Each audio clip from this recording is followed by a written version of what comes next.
encara no. La fira, nosaltres creiem que és bo anar-se replantejant a mesura que passen els anys si hi ha coses noves per fer, és bo anar a fires d'altres pobles i d'altres comarques per veure experiències i és bo plantejar-se si al costat dels comerciants i les associacions de comerciants i de les entitats si es poden fer coses noves. He anat mai al Roserà? No. Estaria bé Ciutat de la Indústria, per exemple.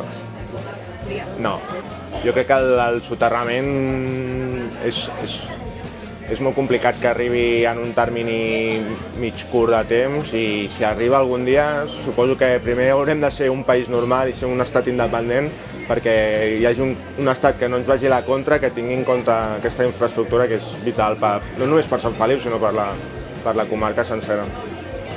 Home, és un tema que no hem discutit encara dins d'Esquerra, ni com a grup municipal ni com a secció local. És un tema a plantejar si es poden augmentar. És complicat, perquè l'espai no és molt ampli, però és un tema que es pot discutir, segur.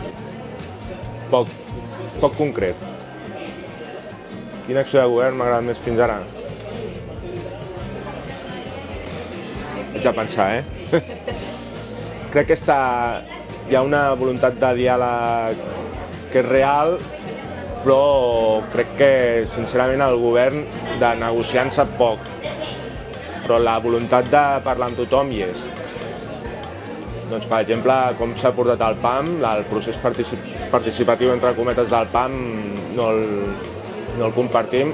Per un govern que vol ser govern obert, perquè ho diu en un titular de l'àrea de govern, el nom que li han posat és de govern obert. Per tant, si et fiques una àrea de govern obert, has de ser-ho, i el procés que han fet amb el PAM no és de govern obert, és de govern opac.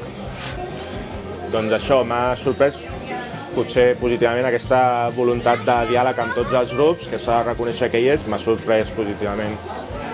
Doncs em decepciona això, que hi hagin, que avui dia en el camp de la ciència política, per exemple, sabem que hi ha moltes maneres de fer les coses diferents a nivell de participació. Hi ha totes unes teories de govern obert que són molt interessants i crec que l'Ajuntament no les està aplicant quan podria fer-ho perquè, segons ells, era la seva voluntat. M'ha decepcionat molt. Home, els que duren 4 hores i mitja no és que se'n facin llargs, a més, se'ls fa llarg a l'alcalde, se'ls fa llarg a tota l'oposició, se'ls fa llarg al públic, que veus que quan arriben les 3 hores va marxant i suposo que els que veuen per l'internet van desconnectant també a mesura que van passant les hores de ple. Es fan llargs, 4 hores de ple són moltes hores. A nivell d'Esquerra, repetir resultats o fins i tot millorar 1 o 2 diputats. Creiem que és factible. A nivell del que passi la resta de l'Estat, per nosaltres, passi el que passi, serà més del mateix, per tant, poca cosa n'esperem. El Sanders, que no ho serà, però votaria amb ell. No, crec que el català i el castellà són patrimonis de Catalunya.